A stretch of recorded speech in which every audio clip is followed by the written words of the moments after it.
चालू कर रहे हैं, आर्टेरियल हाइपरटेंशन का ओवरव्यू ले रहे हैं हल्का हल्का सा सर की बुक के अंदर से। तो ये अलग अलग टाइप के अपन है ना ले सकते रीडिंग्स हाइपरटेंशन के लिए।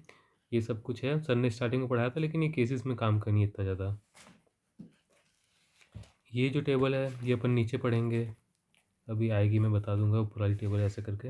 इस टेबल में क्या होता है कि देखो, हाँ, अगर इधर ही देखें तो सिस्टोलिक दे रखा है, डायस्टोलिक दे रखा है, ये है ना सब क्राइटेरिया दे रखे हैं, कौन सा है तो कहाँ जाएगा।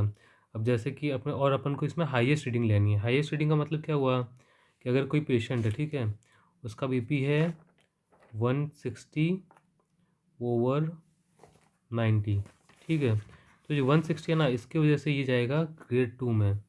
90 है तो उसके वजह से ये जाएगा ग्रेड 1 में। तो ग्रेड 1 और ग्रेड 2 में कौन सा हाईएस्ट है? ग्रेड 2 हाईएस्ट है, तो ये अपन ग्रेड 2 कहेंगे इसे। ग्रेड 2 मानेंगे, ग्रेड 1 नहीं मानेंगे, ऐसा इसका ये हाईएस्ट रीडिंग का मतलब। ये एग्जांपल दे रखा है नीचे, अगर पढ़ना चाहो तो। उसके बाद में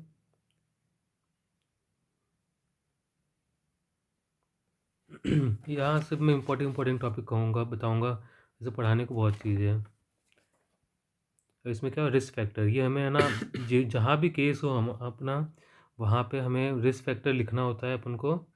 जो जस्टिफाई और डायग्नोसिस वाला जो क्वेश्चन आता है ना, और उस केस में अगर हाइपरटेंशन हो और क्वेश्चन पूछा हो जस्टिफाई और डायग्नोसिस, तो उसमें हमें रिस्क फैक्टर सबसे ऊपर लिखना है।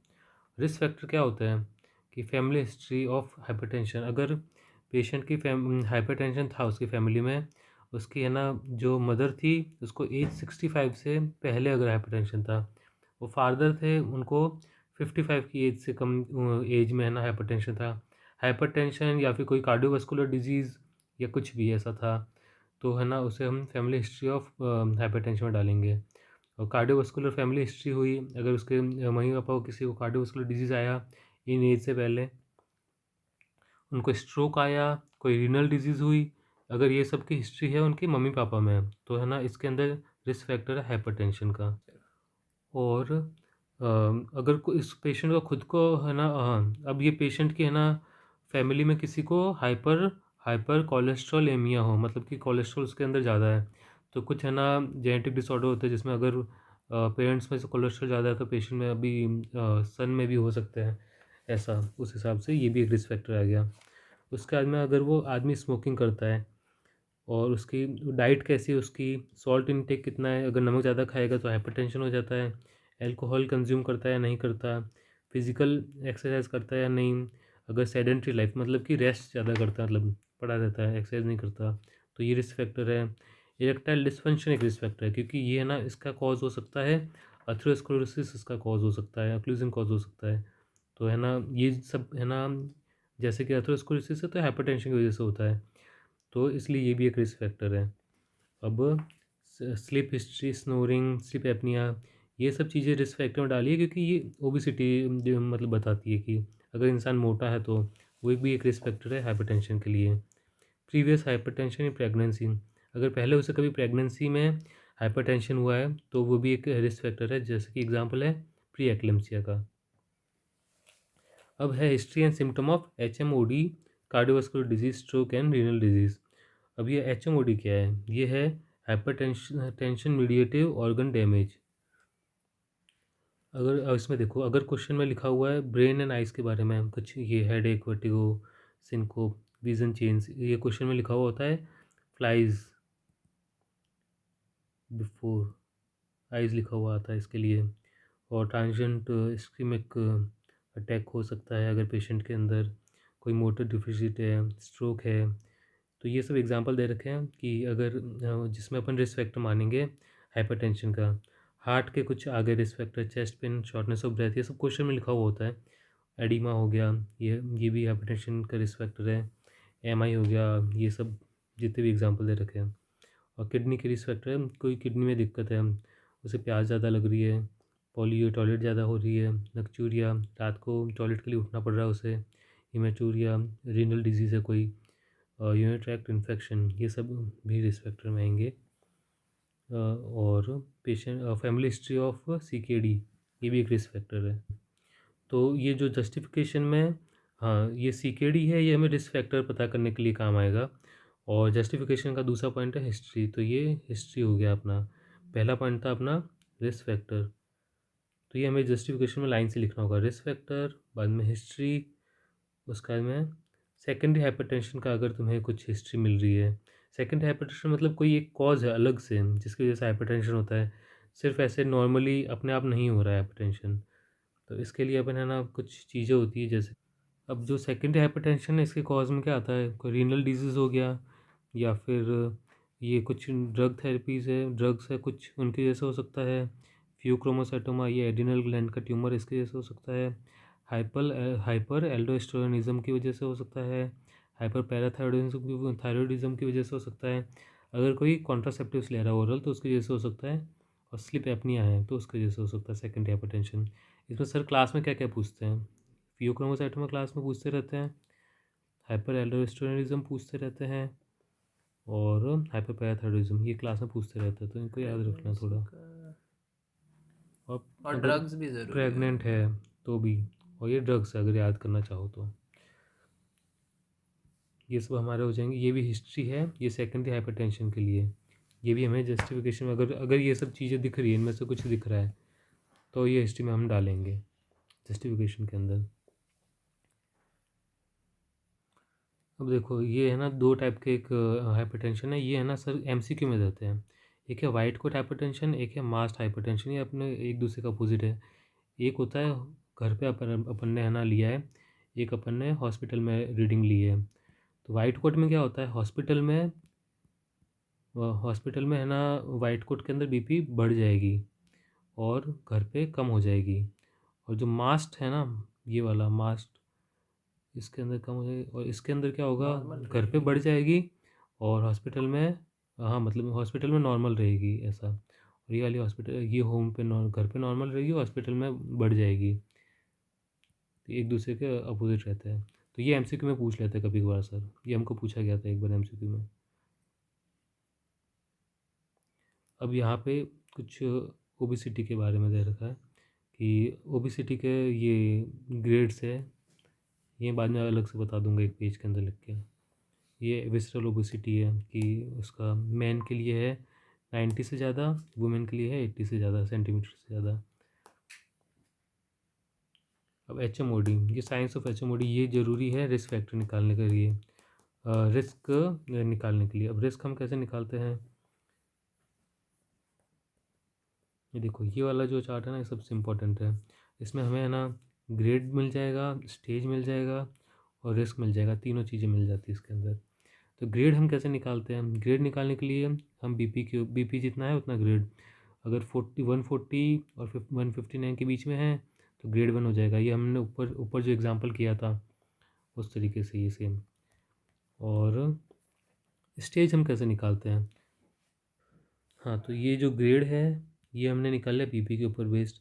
स्टेज निकालने के लिए हमें क्या करना होगा, कुछ क्वेश्चन है 4 हमारे पास, ये 4 क्वेश्चन है। तो इसमें है ना अगर HMOD है या नहीं है, पेशेंट को डायबिटीज़ है या नहीं है, CKD क्रॉनिक किडनी डिजीज़ है या नहीं है, और कोई भी cardiovascular disease, established cardiovascular disease है या नहीं है, इन सब का मैं मतलब बताता हूँ। HMOD में क्या होता है कि कुछ HMOD में कुछ चीज़ें हम साइंस हमें देखने होते हैं, जो कि दिए हुए यहाँ ये चीज़, अगर है ना उसके अंदर वाइड पल्स प्रेशर है, मतलब systolic minus diastolic more than 60 है, मतलब 190 और 60 है, तो अपन 190 माइनस 60 करेंगे तो ये 130 आएगा। तो इसमें है ना पल्स प्रेशर 130 है जो कि मोर देन 60 है, तो इसे हम वाइड पल्स प्रेशर बोलेंगे। तो ये हमारा HMOD का साइन है, मतलब HMOD है ऐसा पता चलेगा। और एक है लेफ्ट वेंट्रिकुलर हाइपरट्रॉफी ECG हो, उसका क्राइटेरिया ये रहता है। उसका ये जो लेफ्ट वेंट्रिकुलर हाइपरट्रॉफी, इसका इसमें अपन को दिखेगा, ये है ना क्वेश्चन में लिखा हुआ होगा कि जो मास इंडेक्स है लेफ्ट वेंट्रिकल का वो मोर देन 115 है मैन में, तो वो है ना LVH का साइन है। और मोर देन 95 है वुमेन में, तो वो LVH का साइन है। LVH बोले तो लेफ्ट वेंट्रिकल हाइपरट्रॉफी। और दूसरा ये है कि अगर है ना उसमें क्वेश्चन में एल्बुमिन क्रिएटिनिन रेशियो दे रखा है, ठीक है, अगर वो 30 से 300 के बीच में, तो माइक्रो, उसे कहेंगे हम माइक्रो एल्बुमिन यूरिया। और बोलता हूँ उसके बाद में, हाँ, तो ये 300 से 30 से 300 के बीच में, तो इसे अपन एसिम्प्टोमेटिक एचएमडी में गिनेंगे। और जो जीएफआर दिया होगा, क्वेश्चन में दिया होता है ये 30 और 59 से अगर ज़्यादा है तो ये जाएगा अपना मॉडरेट सीकेडी, कोरोनिक डिजीज़, तो इसे ये ग्रेड 3 जाएगा। इसकी भी एक टेबल है, ये बाद में बताऊँगा। ये ग्रेड 3 है तो ये फ़िलहाल अभी ये देख लो कि ग्रेड 3 है तो ये है ना एचएमओडी में आया, ग्रेड 4 है तो ये एचएमओडी में आया। ग्रेड 1 और ग्रेड 2 होता है वो एचएमओडी में नहीं आता, वो अलग से टेबल आएगी उसमें बताएंगे। और ग्रेड 4 है तो इसके अंदर लेस देन 30 होगा। तो ये है ना क्रॉनिक किडनी डिजीज़ के लिए ये ग्रेडिंग होती है। एक 5 ग्रेड वाला होता है, एक 3 ग्रेड वाला होता है और एक 3 ग्रेड वाला होता है। तो जो 5 ग्रेड वाला होता है उसमें अपन जीएफआर देखता है, 3 ग्रेड वाला होता है उसमें अपन एल्बुमिन क्रिएटिनिन रेशियो देखते हैं। तो अगर एल्बुमिन क्रिएटिनिन रेशियो इतना है, ये तो A1 A2 A3 अपन डाल देंगे और इस हिसाब से जीएफआर अगर इतने इतने हैं तो इस हिसाब से अपन ये ग्रेडिंग डाल देंगे। ये अपने क्रॉनिक किडनी डिजीज़ की ग्रेडिंग है। इसके अलावा एंकल ब्रेकियल इंडेक्स अगर ये 0.9 से ज़्यादा कम है, इसका मतलब क्या हुआ कि जो हाथ का बीपी है ना, अपर लिम्ब का जो बीपी है और लोअर लिम्ब का जो बीपी है उसको हमको डिवाइड कर देंगे। उसका जो आंसर आना आएगा वो अगर 90 से कम है तो ये भी एक है ना एसिम्प्टोमेटिक एचएमओडी का साइन है। और पेपिलोडिमा ये क्वेश्चन में नहीं आते हैं तो इतना ज़रूरी नहीं है। रेटिनोपैथी अगर दिख जाए वो भी एचएमओडी है। अब ये कुछ साइन है इम्पोर्टेंट, ये ज़्यादा इम्पोर्टेंट है, इसके बाद वो सेकंड इम्पोर्टेंट ये वाले हैं, नीचे वाले हैं। ये सभी याद रखने पड़ेंगे हमें ग्रेड निकालने के लिए, स्टेज निकालने के लिए। इसमें क्या हुआ कि लेफ्ट वेंट्रिकल की हाइपरट्रॉफी ए है, लेफ्ट वेंट्रिकल हाइपरट्रॉफी, तो इसके लिए क्या होगा, S2 साउंड का कुछ लिखा हुआ होगा। क्वेश्चन में देखना S2 लिखा हुआ है कि S2 है ना मरमर दे रही है, तो बाद में है ना सिस्टोलिक मरमर दे रही है ऐसा लिखा हुआ होगा कि accentuation of S2 and systolic ejection murmur, ये लिखा हुआ तो ये लेफ्ट वेंट्रिकल हाइपरट्रॉफी है। तो ये भी है ना साइन है एचएमओडी का। और हार्ट फेलियर है तो हार्ट फेलियर में क्या होगा, S3 अपन को सुनाई देगा, उधर क्वेश्चन लिखा होगा S3। और लेटरल डिस्प्लेस्ड लेफ्ट वेंट्रिकल, तो है ना जो लेफ्ट वेंट्रिकल है ना उसकी हाइपरट्रॉफी हो गई है, इसलिए लेटरली जाएगा, मतलब इस साइड जाएगा, थोरेक्स के थोड़ा बड़ा होकर। ये थोरेक्स अपना पहले इधर तक था हार्ट, तो अब बाद में इधर तक जाएगा हाइपरट्रॉफी की वजह से, इसलिए है ना इसकी जो बीट है वो भी इस साइड में जाती जाएगी लेटरली। अब पेरिफेरल वास्कुलर डिजीज, इसमें क्या होता है कि जो दूर दूर की वेसल्स है जैसे कि लिम्स की हो गई वेसल्स, उनमें अगर ऑक्लूजन हो रहा है तो वो इसमें आ जाएगा। तो जो वेसल्स ऑक्लूड होती है ना उसके अंदर वो ब्रूई रहती है। ब्रूई मतलब जैसे अपन उसके स्टेथोस्कोप रखेंगे तो अपन को साउंड सुनाई देगा वाइब्रेशंस के। तो इसमें है ना, और बाद में कैरोटिड, अगर कैरोटिड वेसल्स होती है उनका अगर ऑक्लूजन हो गया तो उनका ब्रूई सुनाई देगा। और बीपी बहुत बहुत आम की बीपी अपन देखेंगे, अगर वो है ना अगर ये लिखा हुआ अपन नीचे पढ़ रखा है, अगर उनका एंकल उनका अगर डिफरेंस, अगर हमने दोनों हाथ का अगर अपन ने बीपी चेक किया, राइट हैंड और लेफ्ट हैंड, और दोनों का अगर बीपी में डिफरेंस आया अच्छा खासा, मतलब लगभग 40 का, तो है ना इसका मतलब कि कहीं तो ऑक्लूजन हो रहा है, तो इसे भी हम एचएमओडी में डालेंगे साइन में। और पल्स प्रेशर, मतलब सिस्टोलिक बीपी और डायस्टोलिक बीपी, इसमें भी अगर इन दोनों को माइनस करेंगे और डिफरेंस आ रहा है मोर देन 60, तो इसे हम वाइड पल्स प्रेशर कहेंगे। ये क्यों होता है, ये होता है आर्टरीज का स्टेनोसिस होने की वजह, मतलब आर्टरी एकदम वैसे बन रिजिड बन गई है इस वजह से। तो ये सब साइंस ऑफ एचएमओडी है। तो ये साइंस इसलिए पढ़ा है ताकि हम ग्रेड निकाल सकें। अब स्टेज 1 में क्या होता है, ये स्टेज निकाल सकते हैं। स्टेज 1 में क्या है, ये अनकम्प्लिकेटेड हाइपरटेंशन है, मतलब इस पेशेंट को ऐसी कोई और सिम्टम नहीं है, सिर्फ हाइपरटेंशन है। और स्टेज 2 में क्या हुआ, स्टेज 2 में इस पेशेंट को एसिम्टोमेटिक डिजीज़ है। एसिम्टोमेटिक डिजीज़ में क्या हो, स्टेज 2 में अपन किसको डालेंगे, या तो उस पेशेंट को एचएमओडी है, एचएमओडी अभी मैंने जितने भी साइन पढ़ाया एचएमओडी के, अगर वो सब आ रहे हैं तो ये पेशेंट स्टेज 2 में आ जाएगा, ठीक है। और अगर उस आदमी को cardiovascular disease, establish cardiovascular disease, अब इस्टेब्लिश कार्डियोवास्कुलर डिजीज़ क्या होता है वो मैं बताता हूँ। अगर वो है तो ये पेशेंट स्टेज 3 में आएगा, इस्टेब्लिश कार्डियोवास्कुलर डिजीज़ है तो स्टेज 3, एचएमओडी है तो स्टेज 2। तो अब कार्डियोवास्कुलर डिजीज़ बताओ इस्टेब्लिश क्या होता है। हाँ, तो ये है ना जो राइट हैंड और लेफ्ट हैंड में जो डिफरेंस होता है ना वो 10 तक होना चाहिए, मोर देन 10 होना चाहिए। उसका एक एग्जांपल ये दे रखा, कोऑक्टेशन ऑफ अओर्टा। इसमें से अगर राइट हैंड और लेफ्ट हैंड का दोनों का ब्लड प्रेशर का डिफरेंस 10 mm ऑफ Hg से ज़्यादा हुआ तो उसे हम कोऑक्टेशन ऑफ आउटा बोलेंगे। ये भी अपन मतलब एक HMOD में भी दिखेगा ये वाला, मोर देन 10 mm वाला। अब हम पढ़ रहे थे स्टेब्लिश कार्डियोवास्कुलर डिजीज़।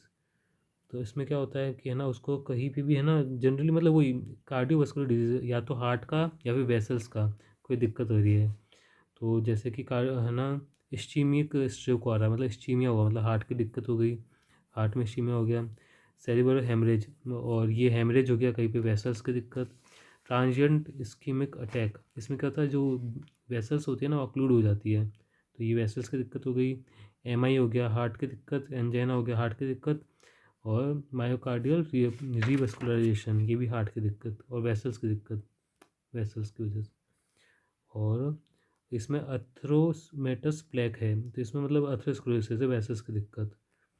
और heart failure with preserved ejection fraction ये दे रखा है, या फिर हार्ट फेलियर दे रखा है। ये हार्ट फेलियर हो गया, और ये वेसल्स का हो गया। और ये पेरिफेरल आर्टरी डिजीज़, ये भी वेसल्स का हो गया, मतलब कोई भी लिम्स की वेसल ऑक्लूड हो रही है। और एट्रियल फिब्रिलेशन हो रहा है, मतलब हार्ट की दिक्कत। तो हार्ट की या वेसल्स की कोई दिक्कत है, जो भी एग्जांपल यहाँ लिखे हुए हैं, तो है ना, इनको अपन है ना स्टेब्लिश कार्डियोवास्कुलर डिजीज़ बोलते हैं। ठीक है, तो अगर ये जो भी स्टेब्लिश कार्डियोवास्कुलर डिजीज़ है ना, उसको हम सीधे स्टेज 3 में डाल देंगे। और जितने भी ये HMOD में जितने आ रहे हैं ना, इसको हम स्टेज 2 में डाल देंगे। उसके बाद में हम क्या करेंगे, अब जिन लोगों में CKD है, ठीक है, CKD में हम ग्रेड 3 वालों को रखेंगे स्टेज 2 में, और ग्रेड 4 या उससे ज़्यादा वालों को हम रखेंगे स्टेज 3 में। ठीक। और डायबिटीज़ मेलाइटिस है और ऑर्गन डैमेज है, डायबिटीज़ की वजह से ऑर्गन डैमेज हो रहा है उसको, तो उसे हम स्टेज 2 में डालेंगे। और डायबिटीज़ के नहीं हो रहा है ऑर्गन डैमेज, तो उसको स्टेज 2 में डालेंगे। और डायबिटीज़ की वजह से ऑर्गन डैमेज हो रहा है तो इसे स्टेज 3 में डालेंगे। अब ये CKD के ग्रेड यहाँ मैंने बताए थे, ये ग्रेड यहाँ लिखे हुए ये वाले, तो ये लिखा है CKD ग्रेड 3 स्टेज 2 में जाएगा, ग्रेड 4 से ऊपर इधर जाएगा। तो CKD का ग्रेड 3 मतलब 30 से 59 के बीच में अगर है GFR, तो ये अपना जाएगा स्टेज 2 में। और 15 और 29 से नीचे है, मतलब कि 30 से नीचे है, लेस देन 30 और more then 30 GFR, less than 30 है तो स्टेज 3, मोर देन 30 है तो स्टेज 2। ये सिंपल फॉर्म में मैंने बता दिया है। बाकी डिटेल में ये याद करना पड़ेगा पूरा, और ये हमें डायग्नोसिस में भी लिखना पड़ेगा। अब रिस्क असेसमेंट, रिस्क फैक्टर में रिस्क कैसे निकालते हैं, टाइप ऑफ रिस्क कैसे निकालते हैं। इसमें क्या हुआ, जैसे कि मान लो ग्रेड 2 है किसी का, ठीक है, ये हमने BP चेक करके निकाला, और स्टेज 2 है, स्टेज 2 ग्रेड 2, तो ग्रेड 2 स्टेज 2 है ना, स्टेज 2 की वजह से ये लाइन चलेगी, और ग्रेड 2 की वजह से ये लाइन चलेगी, तो यहाँ आके मीट होगा, तो वेरी हाई रिस्क हो जाएगा। Grade 2 stage 2 very high risk, समझे, मतलब ये टेबल याद करनी पड़ेगी रिस्क के लिए। अब है ना, ये इस तरीके से अपन को है ना डायग्नोसिस करना है हाइपरटेंशन का, कि प्राइमरी हाइपरटेंशन है या सेकेंडरी है। सेकेंडरी के मैंने ऊपर एग्जांपल बता दिए, फियोक्रोमोसाइटोमा, उसके अंदर कुशिंग्स, बाद में हाइपर एल्डोस्टेरोनिज्म, ये सब कुछ है तो सेकेंडरी होता है, वरना प्राइमरी होगा। मोस्टली प्राइमरी के ही अपने केस आते हैं। और ग्रेड निकालना बता दिया है, स्टेज निकालना बता दिया है, ग्रेड निकालना बता दिया है, रिस्क निकालना बता दिया है। इस तरीके से इसका डायग्नोसिस करना है। अब जो इन्वेस्टिगेशन होते हैं उसकी ये है ना, वापस से हमें क्वेश्चन आता है अपना जस्टिफाई और डायग्नोसिस, तो उसके अंदर हमें या फिर कभी इन्वेस्टिगेशन भी पूछ लेते हैं, इन्वेस्टिगेशन या, तो उसमें क्वेश्चन अगर पूछा गया तो हमें ये चीज़ लिखनी है, हर ब्लड प्रेशर के हाइपरटेंशन के क्वेश्चन में ये सब चीज़ें हमें लिखनी है। Triglycerides, sodium potassium, uric acid, lipids, HDL, LDL, total cholesterol, HbA1c, ये डायबिटीज़ चेक करने के लिए।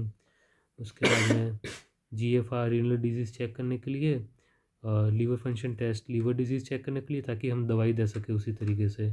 और कोई अगर रीनल डिजीज़ कोई, क्योंकि इसका किडनी की डिजीज़ की वजह से भी है ना सेकेंडरी हाइपरटेंशन हो सकता है, तो उसे देखने के लिए भी हम लीवर रीनल टेस्ट कर सकते हैं। उसका यूरिन एनालिसिस, इसमें यूरिन में हमें ना मेटानेफ्रिन, नॉन मेटानेफ्रिन और वैन मेंडेलिक एसिड, ये भी चेक करते हैं। अगर ये बढ़ा हुआ है तो फियोक्रोमोसाइटोमा, ये एक सेकेंडरी हाइपरटेंशन का कॉज है।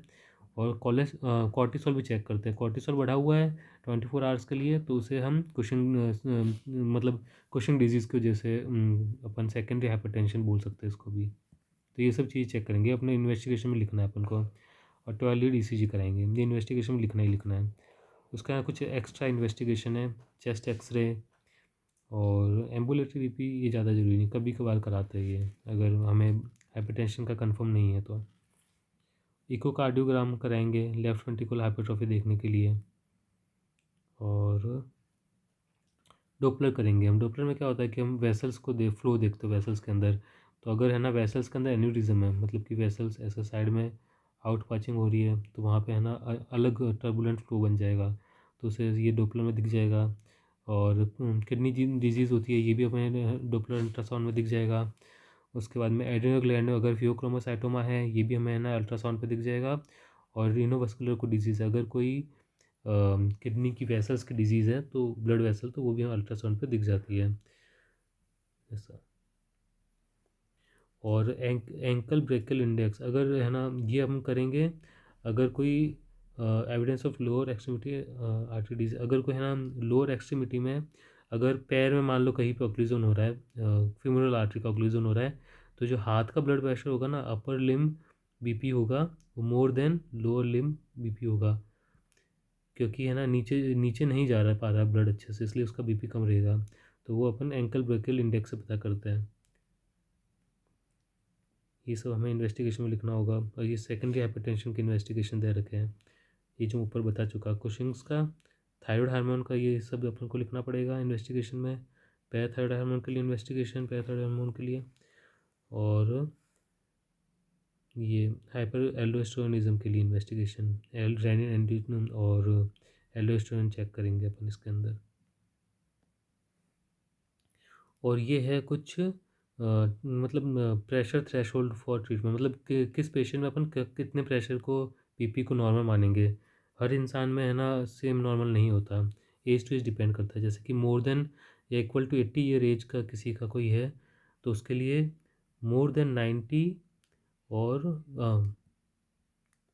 मोर than 160 over 90 equal to more than 160 over 90, ये भी इसके लिए नॉर्मल है, लेकिन हमारे लिए नॉर्मल नहीं है। तो एज वाइज नॉर्मल सबके चेंज होते हैं। ये जो क्वेश्चन है ना, ये क्वेश्चन सर ने MCQ में हमको दिया था, इसलिए याद करना ये टेबल की। मोर देन 80 वालों के लिए ये नॉर्मल है। सर ने ये क्वेश्चन दिया था कि मोर देन 80 ईयर ओल्ड एक पेशेंट है, मोर देन 160 ओवर 80 एक पेशेंट है, तो उसमें तुम क्या ट्रीटमेंट करोगे। तो इसमें नो ट्रीटमेंट। मोर देन नहीं, लेस देन 160 था। तो मतलब को ये इसके अंदर नॉर्मल होता है। तो जो पेशेंट, जैसे कि एग्जांपल, ये नीचे एक क्वेश्चन है, क्वेश्चन नंबर 3।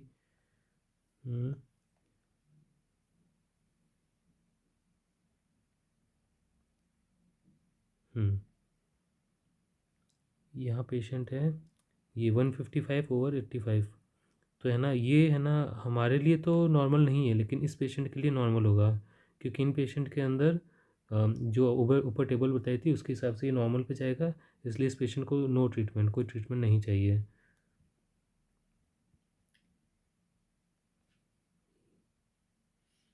ये इसमें हम ट्रीट तभी करेंगे जब ये मोर देन 160 जाएगा, तभी इसे ट्रीट करेंगे, उससे पहले इसे ट्रीट नहीं करेंगे। 60 ओवर 90 इसके लिए नॉर्मल है, इससे नीचे होना चाहिए इसका जो भी बीपी है, लेस देन 160/90, ये है नॉर्मल इसका। और लाइफ स्टाइल मॉडिफिकेशन कैसे करते हैं वो इधर दिया हुआ है। अब किसको ट्रीटमेंट चाहिए, सभी ब्लड प्रेशर मतलब हाइपरटेंशन वालों को हम ट्रीट नहीं करते, मेडिकली ट्रीट नहीं करते, कुछ कुछ को लाइफ स्टाइल भी करते हैं। ग्रेड 3 वाला है तो उसको है ना लाइफ स्टाइल तो एडवाइस सबको कर रहे हैं अपन, लेकिन ग्रेड 3 वाला उसको हम सीधे ड्रग देंगे और 3 मंथ के लिए, 3 मंथ्स के लिए देंगे। और उसको मतलब टारगेट बीपी पे लाने का हमारा एम रहेगा 3 मंथ्स में। और जो ग्रेड 2 वाले हैं, ये ग्रेड सब बीपी के ऊपर डिपेंड करते हैं, हम ऊपर चार्ट में पढ़ चुके हैं। ग्रेड 2 वाले हैं तो इसमें भी हम इमीडिएट ट्रीटमेंट करेंगे, सेम है। और ग्रेड 1 वाला है तो इसके अंदर जो हाई रिस्क और वेरी हाई रिस्क है ना, और उनके अंदर अगर कार्डियोवास्कुलर डिजीज़ है या फिर HMOD है या रीनल डिजीज़ है तो हम है ना ट्रीट करेंगे इमीडिएटली। और ग्रेड 1 में जो लो टू मॉडरेट रिस्क वाले हैं उनको हम लो टू मॉडरेट रिस्क है और उनको है ना कार्डियोवास्कुलर डिजीज़ नहीं है, रीनल डिजीज़ नहीं है, एचएमओडी नहीं है, तो उनको हम 3 से 6 मंथ तक उसको लाइफ स्टाइल मॉडिफिकेशन में रखेंगे। अगर बीपी कंट्रोल में आती है नहीं आती, नहीं आए तो अंदर ड्रग देंगे। और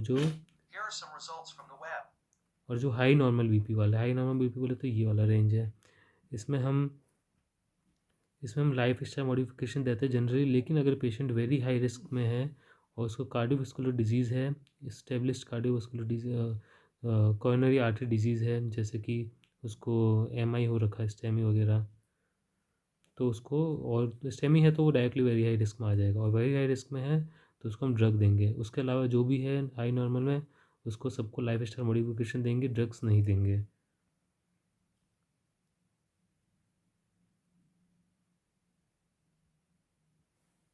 और ये है ना कुछ जो अभी ट्रीटमेंट अभी थोड़ी देर में पढ़ेंगे, तो ये जो बीटा ब्लॉकर है ना, इसके कॉन्ट्राइंडिकेशन बहुत इंपॉर्टेंट है। इसमें क्या होगा, जो अस्थमा के पेशेंट होंगे उनको हम बीटा ब्लॉकर नहीं देते, क्योंकि बीटा ब्लॉकर ब्रोंको कंस्ट्रिक्शन करा देगा, उसकी वजह से सांस नहीं ले पाएगा पेशेंट। और जो हाई ग्रेड एसए नोड और एवी नोडल ब्लॉक है उनको हम बीटा ब्लॉकर नहीं देंगे, क्योंकि एवी नोडल ब्लॉक है ना हो रहा है, मतलब इसका पहले से हार्ट रेट कम है, और बीटा ब्लॉकर है वो और हार्ट रेट कम कराता है, तो ये पेशेंट बहुत कम हो जाएगा हार्ट रेट इसका। और ब्रेडिकार्डिया है जिसका हार्ट रेट कम है, इसको भी नहीं देंगे।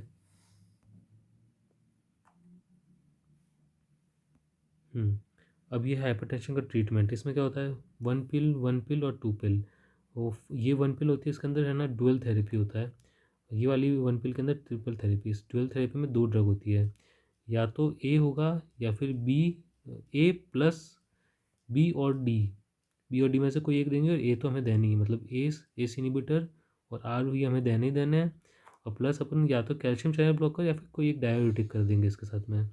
और अगर ये फेल हो गया, इससे नहीं हुआ ट्रीट, वो पेशेंट नहीं हुआ ट्रीट, तो हमें ना ट्रिपल थेरेपी देंगे। इसमें 3 ड्रग होगी, इसमें ए भी होगा, सी भी होगा और डी भी होगा, तीनों होंगे।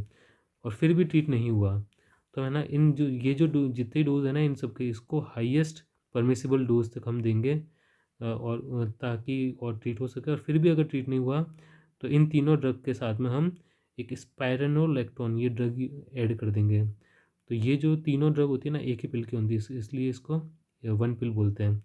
और ये डुअल पिल है, इसमें है ना तीन तीन ड्रग, तो ये तीनों होगी, और एक एक जो होगी ना वो ये वाली होगी, स्पाइरोलेक्टोन वाली, ऐसा। और कुछ लोग होते हैं जिसमें हम मोनोथेरेपी देते हैं, ठीक है। मोनोथेरेपी के लिए क्या होता है, लो रिस्क ग्रेड 1, जिनका लो रिस्क है और ग्रेड 1 में है लोग, उनको हम मोनोथेरेपी देते हैं।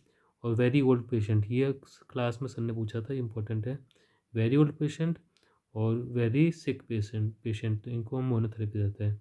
वेरी ओल्ड वाला इम्पोर्टेंट है। और बीटा ब्लॉकर हम कभी भी डाल सकते हैं जहाँ इंडिकेशन हो, किसी भी स्टेप पे डाल सकते हैं, इंडिकेशन होने चाहिए। इंडिकेशन की एग्जांपल दे रखे, heart failure, angina, MI, atrial fibrillation, young women planning for pregnancy, इन सब में बीटा ब्लॉकर के इंडिकेशन है, तो ये हम किसी भी स्टेप पे डाल सकते हैं बीटा ब्लॉकर। और ये सबसे इम्पोर्टेंट है। इसके अलावा ये भी चार्ट है, ये है ना hypertension with coronary artery disease, अगर ये याद करना चाहो तो कर लो, वरना ऊपर वाले से चल जाएगा। Hypertension with chronic kidney disease याद करना चाहो तो चल जाएगा, वरना ये काफ़ी है, ये वाला जो है इससे चल जाता है, इस वाले चार्ट से हाइपरटेंशन का ट्रीटमेंट हो जाता है। और एक इम्पॉर्टेंट चीज़ ये है, जो कैल्शियम चैनल ब्लॉकर होते हैं ना, नॉन डायहाइड्रोपिरिडिन से कैल्शियम चैनल ब्लॉकर, जिसके एग्जांपल है विरापिमिल और पामिल और डिल्टियाज़िम, तो इसमें क्या होता है कि ये heart failure with reduce ejection fraction, इसके अंदर ये नहीं देते हैं। ये भी सर ने क्लास में पूछा था, तो ये भी इम्पोर्टेंट है। अब ये क्वेश्चन, ये एमसीक्यू में क्वेश्चन डालते हैं, रेजिस्टेंट हाइपरटेंशन क्या होता है। इसमें क्या होता है कि ना मोर देन 40/90 ये बीपी है, और 3 ड्रग्स हम दे चुके हैं, ठीक है, 3 ड्रग हम यूज़ कर चुके हैं। उन 3 ड्रग में से एक ड्रग डाययूरेटिक थी, और उनको एडिक्वेट डोज, मतलब डोज भी उनकी अपन जितनी परमिसिबल थी उतनी अपन ने दे दी है, और फिर भी ये पेशेंट ट्रीट नहीं हुआ, तो इसको अपन रेजिस्टेंट बोलेंगे। रेजिस्टेंट मतलब नहीं हो पा रहा ठीक, रेजिस्ट कर रहा है ट्रीटमेंट को। और मोस्ट इम्पॉर्टेंट कॉज ऑफ क्या नाम है, resistant hypertension is non adherence to therapy, मतलब पेशेंट ड्रग ले ही नहीं रहा है। ये भी हमें सर ने क्वेश्चन पूछा था क्लास में, ये भी इम्पोर्टेंट है, एमसीक्यू अगर आए तो। ये कुछ केसेस है। तो इसके अंदर क्या हुआ कि है ना, अपन निकालेंगे तो ये है ना, डायग्नोसिस करेंगे। तो इसमें डायग्नोसिस है हाइपरटेंशन का, ठीक है। अब ये कौन सा ग्रेड है, तो ग्रेड 1 होगा, क्योंकि ग्रेड 1 क्यों होगा, क्योंकि ग्रेड 1 में आता है। और हाँ, इसमें है ना ये ऑफिस बीपी है ना, ऑफिस बीपी से ज़्यादा हम है ना एम्बुलेटरी ब्लड प्रेशर पे रिलायबल, ज़्यादा रिलायबल है ये, क्योंकि ये ना 24 आवर तक ये है ना बीपी लेता रहता है और उसका हम एवरेज निकालते हैं। मतलब बहुत सारी बार बीपी ले चुके हैं ये मशीन, और उस बाद में पूरे 24 घंटे का हम एवरेज निकाल के बाद में बीपी निकाली है। तो ये ज़्यादा सही है, मोर स्पेसिफिक है इससे, तो हम इससे निकालेंगे ग्रेड स्टेज। ठीक, फिर तो उस क्वेश्चन में बीपी दे रखा था 145 और 90 दे रखा, ठीक है। तो यहाँ हम देखेंगे किस ग्रेड में आएगा, ये 145 आ जाएगा। दोनों ही ग्रेड 1 में आ जाएंगे।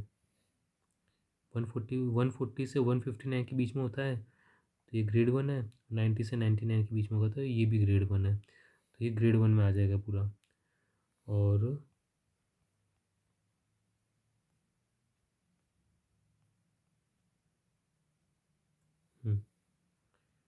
तो ये ग्रेड 1 हो गया। स्टेज 2 हमने क्यों किया है, क्योंकि ये डायबिटिक है, ठीक, डायबिटीज़ मेलाइटिस है, तो स्टेज 2 में भी जा सकता है, स्टेज 3 में भी जा सकता है। स्टेज 2 में कब जाएगा, जब ऑर्गन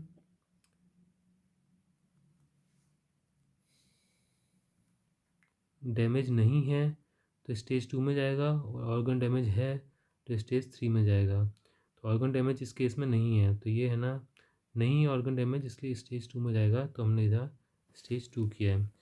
और रिस्क रिस्क जो है ना, रिस्क ये उस चार्ट के हिसाब से करेंगे कि ग्रेड 1 और स्टेज 2 के कहाँ बैठता है उस चार्ट में। ग्रेड 1 ले लेंगे और स्टेज 2 ले लेंगे, बाद में जहाँ पे मीट करेंगे उसे हम है ना रिस्क फैक्टर रिस्क बना देंगे।